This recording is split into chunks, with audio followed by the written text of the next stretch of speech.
Hi there, welcome to the brand new episode of Woman 121. This is a program where we bring stories and achievements of women in the Bible to the modern woman and the modern world. And it's not from God. And so, in pursuit of these riches, it becomes a snare and it tempts us. Music has a big influence to people, and I think sometimes if you just watch particular people, because when you do something wrong, there are consequences. So with the Raising Women Foundation, it's all about influencing, impacting life. Remember the first time she didn't send the woman again. The woman ran. But this time she said, I don't want this woman again. It was her main commitment. In fact, the message here for every woman is God has a destiny for you. Hi there, welcome to Woman 121. Thanks for joining us. Woman 121 is about looking at women in the Bible and relating them to the modern woman. Please stay tuned, we'll be right back.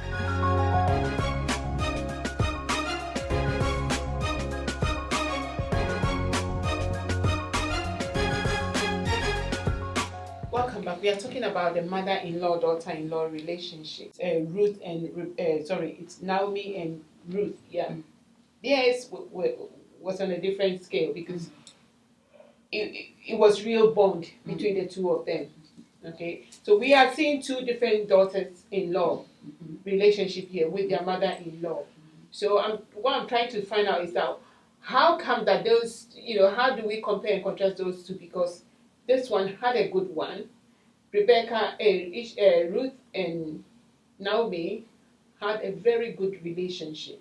As I'm asking the question, or I'm just saying that could it be that the reason why that Ruth and Naomi bonded so well was because Naomi accepted Ruth, knowing that even though she wasn't from her race, she accepted her.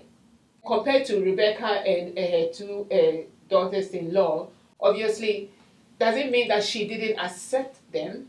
So we have the issue of acceptance here that we want to explore. So I'm not sure who is going to take it. I think the whole thing was to do with favoritism. Mm-hmm. Favoritism.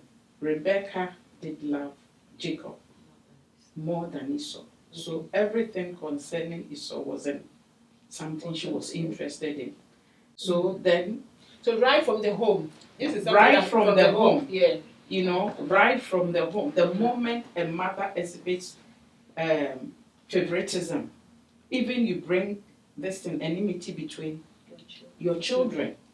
So the whole problem started with Rebecca not loving Esau as he was, choosing Jacob over Esau. Because if you study the Bible, she even helped Jacob to take, even though I'm 100% sure he was selling the idea to Jacob. She brought the whole idea. Selling the idea. Do so. Jacob one day just came and said, come on, why don't you sell your birthright to me? I'm hungry, give me food. No. I will do that if you sell your birthright. And he did. That also teaches us a lesson. When we are desperate for something, we have to be careful. Yeah. We have to be very careful. When you are desperate, the decisions you take or make. So the whole thing started with Rebecca choosing Jacob over Esau. Obviously, I'm sure she didn't even have any relationship with Esau's wives. So that's it. So the whole thing, okay, it starts right from the beginning of how we raise our children. So maybe you may be watching this program and you're thinking that, okay, well, my children are young, and when it gets to my age or my time, I will not deal with them, or I will make sure. But right from the start, what you do in your home, or what you do when you're raising them, the kind of things that you embeds in them will go a long way. Because once you start showing favoritism, when parents start showing favoritism among their children, things flares up, and it goes deep down the roots, and then somewhere along the line, one woman who is coming into the relationship suffers because of that. And I think Jacob also did the same thing with Joseph. with Joseph. He did love Joseph, and therefore Joseph was also hated by the siblings. Yeah. So we have to be very careful. Okay. So, okay, Ruth and Naomi, their relationship is beautiful. And for me, I would say that this whole thing about mother, I don't even know why we call it mother-in-law. Mother-in-law because it's, yeah, it should be just mother. Is it mother-in-law? One person said we should be mother-in-love. Mother-in-law because it makes it easier, isn't it? With Naomi is just a beautiful person. Because not just the relationship, not just with Ruth, but even with Oprah. Oprah also loved her.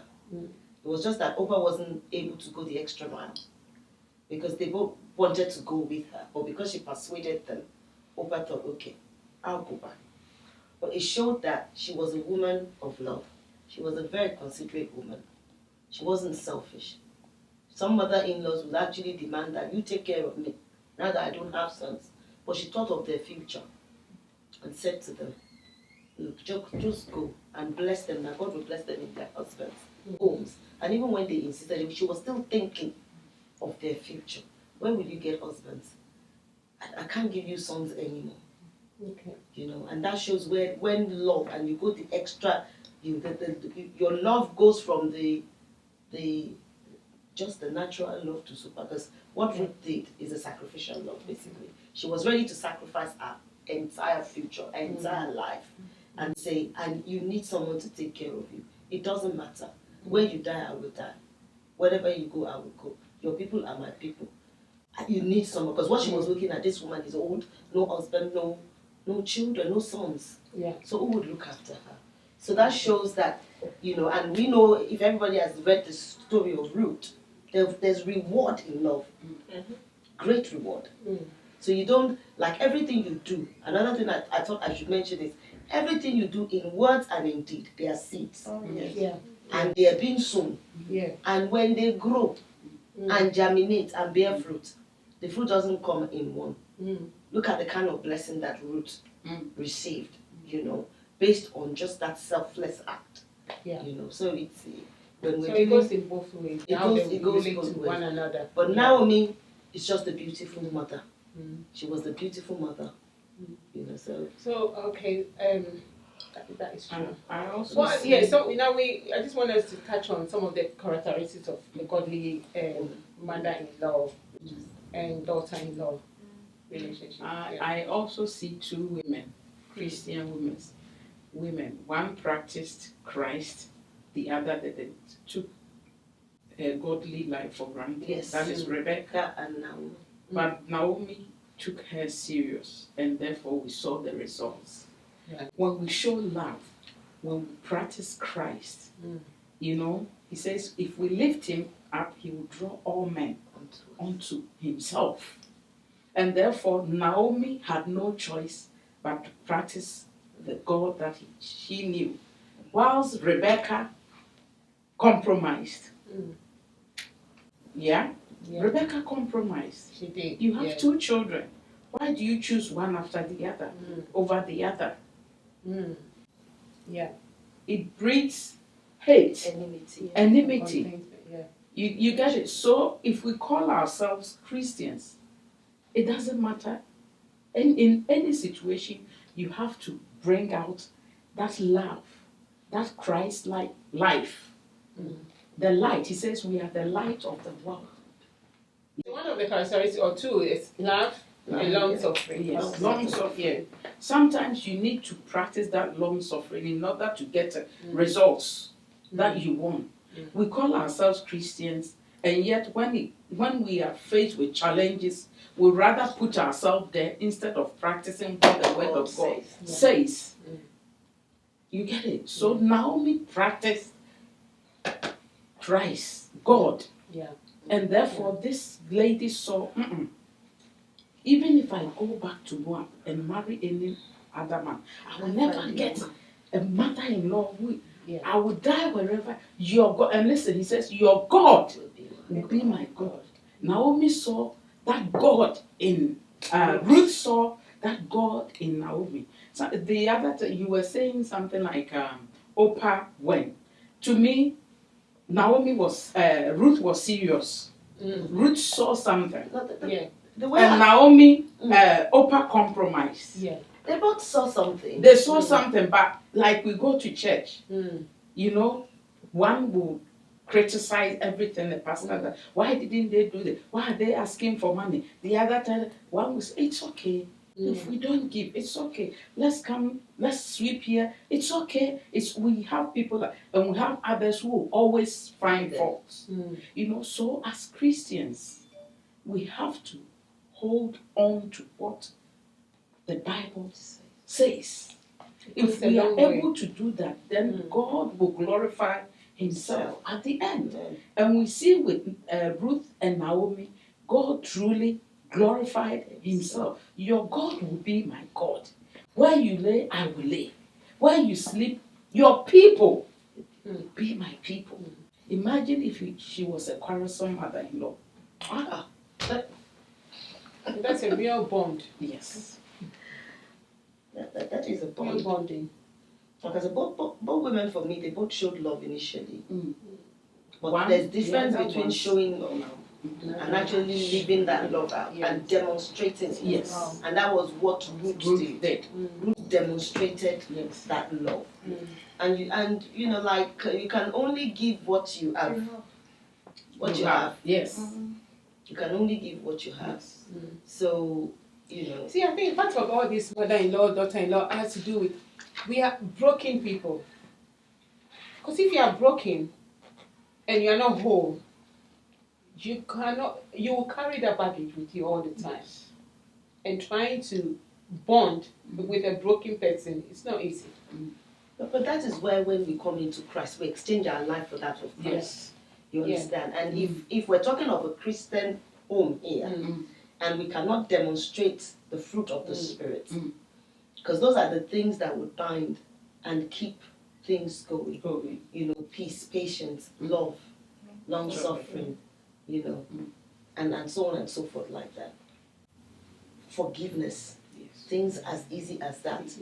You know, rather than say, you know, acceptance and all those kind of stuff. We will never be able to find the peace of the unity, you know, or the unity of the peace, as the Bible calls it, which is necessary for a peaceful home. Yes. And if every mother would realize that when my son is not at peace, he cannot be whole, you know, and when every wife will remember that if my husband is not at peace, they cannot be whole. You know, we should all come to a place where sometimes, yes, we say some mothers are difficult, but I ask and I throw the question out there: are all our own mothers easy? Exactly. Some of our mothers are very difficult, but you wouldn't throw them away as your mother. You accept them the way they are.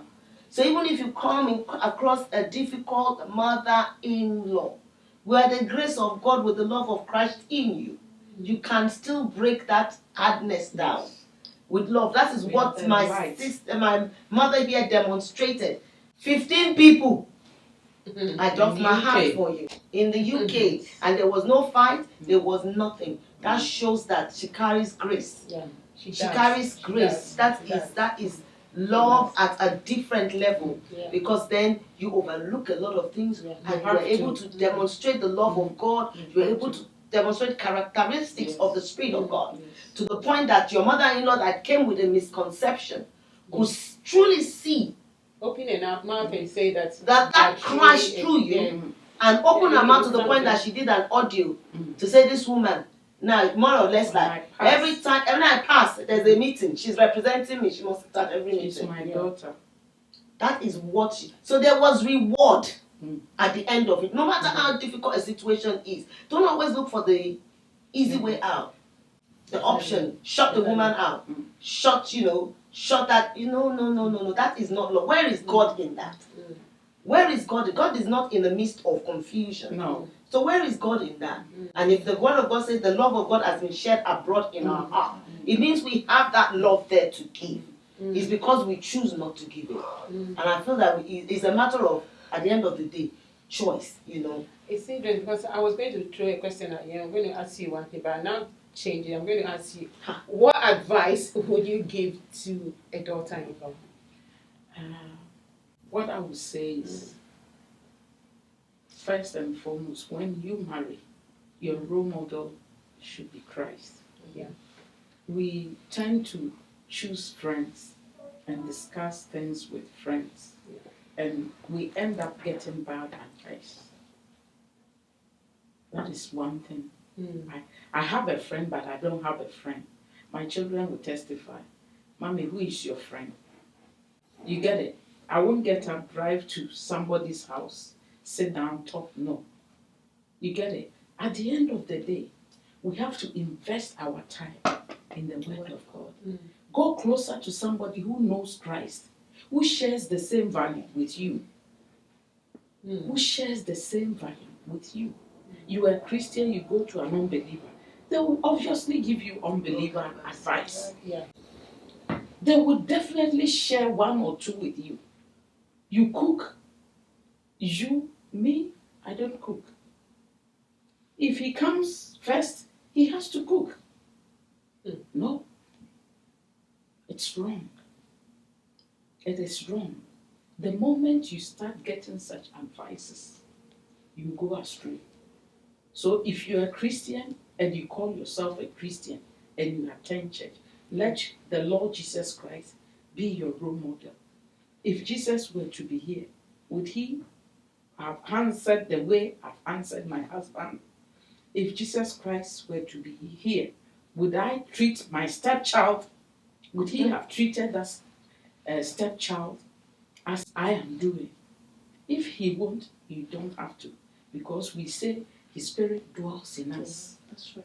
And if God's spirit truly dwells in us, we have to see Christ at work in us. So what I would say to young ladies who are married or getting into marriage, long suffering, love first and foremost, and then long suffering. Through your good acts, definitely that mother will change. Embrace that mother as your own mother. If you don't give dog food to your own mother, you will not serve dog food to your mother. It's as simple as that. That is a really good advice. My sister, I just want to find on you, what advice would you give to a mother-in-law? I think the best advice I'll give to any mother-in-law is, from the time you know your son, you have a son, and he's going to grow and get married, start to prepare your mind that you are just the passage that child came. You don't own him, first and foremost. Because the spirit of ownership sometimes is also what makes mothers behave the way they behave. And also knowing that when your son finally finds that one, he says is the one woman. Prepare your mind to accept her the way she is, with all her faults, and be ready to love her with all her faults, with the good, with the bad. Be ready to take her as your child, as your own daughter. Correct her in love when she's wrong, and study her. If she's one that doesn't like correction, because some people don't accept correction. Even some of the children we give birth to, you try to correct them, they take it the wrong way. Don't take it personal. Don't, just know that. One thing as well I said I was going to say is always remember that people come from different backgrounds. Yes. Unfortunately, people have been, it's many years of teaching from a different background from what you probably know. You don't expect them to come in and change in a day. It could take a while. But with love, like you changed your mother's-in-law's misconception about you. When you embrace somebody, I would say to any mother-in-law, embrace your daughter-in-law. Love them. And, nurture them. If there is need to nurture, because we have the grace to nurture. If you think that you raised yours better than the way she is, rather than say the word that, who raised you? You that nobody raised. Because I've heard such words from some mother-in-law. There was a video going around one time when one mother-in-law and one daughter-in-law was fighting in America. And I looked and I said, as a mother, I will never be in that position. God forbid. Because I will not have the reason to trade words with my daughter-in-law, irrespective of what she has done. I would treat her as a daughter, know that she's angry, push away. And mother-in-laws, please, I've seen situations where mother-in-laws go into their daughter-in-law just gave birth to a child, and you go, if that daughter is taken as your daughter, she won't cook you morning meal, afternoon meal, evening meal. You will be the one cooking for her. Yeah. You know, so let's start to think of love, and going the extra mile and taking those young women as ours as well. And we see that there will be peace. I believe so. Amen. Yeah. Thank you, ladies. That was really good. And I believe our viewers have been blessed as well, because I think we've tried to demystify this whole thing, mother-in-law, daughter-in-law, by this discussion. And I believe that, honestly, this whole mother-in-law thing, I think we need to call it mother-in-love. Because once you have it, that, okay, this is my mother-in-love. The fact that you're even mentioning that love goes a long way. So, as I said earlier on, part of getting married is having a new relationship, and what better way can you have that kind of relationship when you bond well with your mother-in-law or mother-in-love? Once you bond well with them, you know, it makes your life easy. It makes the relationship work, and your marital home also becomes a blessing. And when you are blessed, your children grows up in a blessed environment, and it's influencing them. And when they are also ready to get married, you know, that also goes a long way, because some of the things that we do are, you know, generate generational blessings.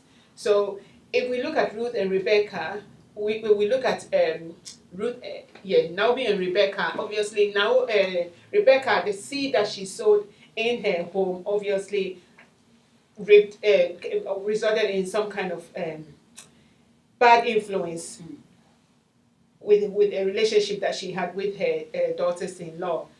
Unlike Naomi invested well in her children and daughters-in-law, and when it got to that stage in her life that she needed that support, she reaped what she sowed.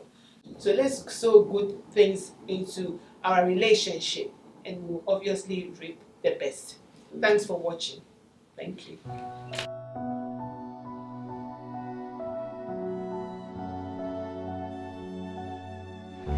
So, as a Christian, I understand that the Bible says you should do unto others what you want others to do unto you. So, for today, I'm a mother and I have a mother-in-law. But tomorrow, I will be a mother-in-law to somebody. So if I want my children to see how I relate to my mother-in-law, and for them to emulate that, and also for them to, you know, as we said, you know, we all come from different cultural backgrounds, trainings and that. So if I want them to also teach their wives or husbands to treat me well, then I have to treat my mother-in-law well for them to see, so that when I get there, I will also get back what I sowed in them. So I think it's a two-way thing. Yes, you can meet people with, you know, different behaviors towards you. Some you don't even have to do anything for them to love or hate you, but how you carry yourself and how you embrace them will, you know, let them also treat you well. So I think it's a two-way thing. And I think another thing is that in the same way that I wouldn't like anyone to say bad things about my mother or treat my mother in a bad way, my mother-in-law is my husband's mother. And I think sometimes we do forget the relationship between our husbands and their mother, because that's his mother. So anything you do against his mother will surely hurt him. And that sometimes there are these small seeds that we sow in our marriages that, you know, kind of grow to become a big problem in the marriage. So as much as you don't want, you know, to hear bad things about your mother or someone treating your mother badly, know that your mother-in-law is your husband's mother too. and you equally feel the same way. So that's my thing.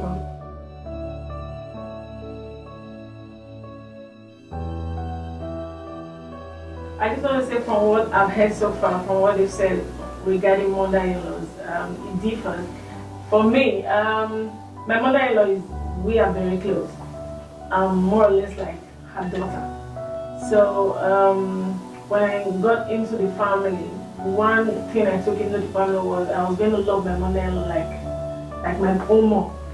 So I've never had issues with her. She has always been there as a mother, as a friend. She always check on us.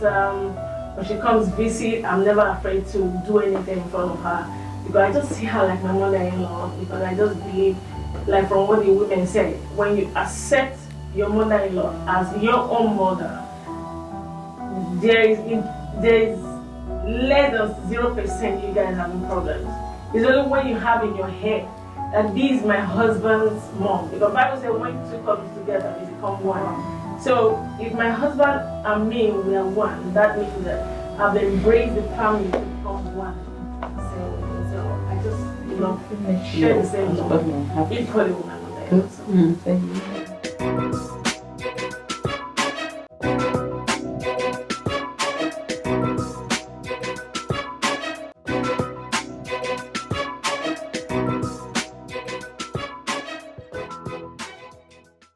Ruth and it's Naomi and Ruth. Yeah, theirs was on a different scale because it was real bond between the two of them. Okay, so we are seeing two different daughters-in-law relationship here with their mother-in-law. So what I'm trying to find out is that how come that those, how do we compare and contrast those two? Because this one had a good one. Ruth and Naomi had a very good relationship.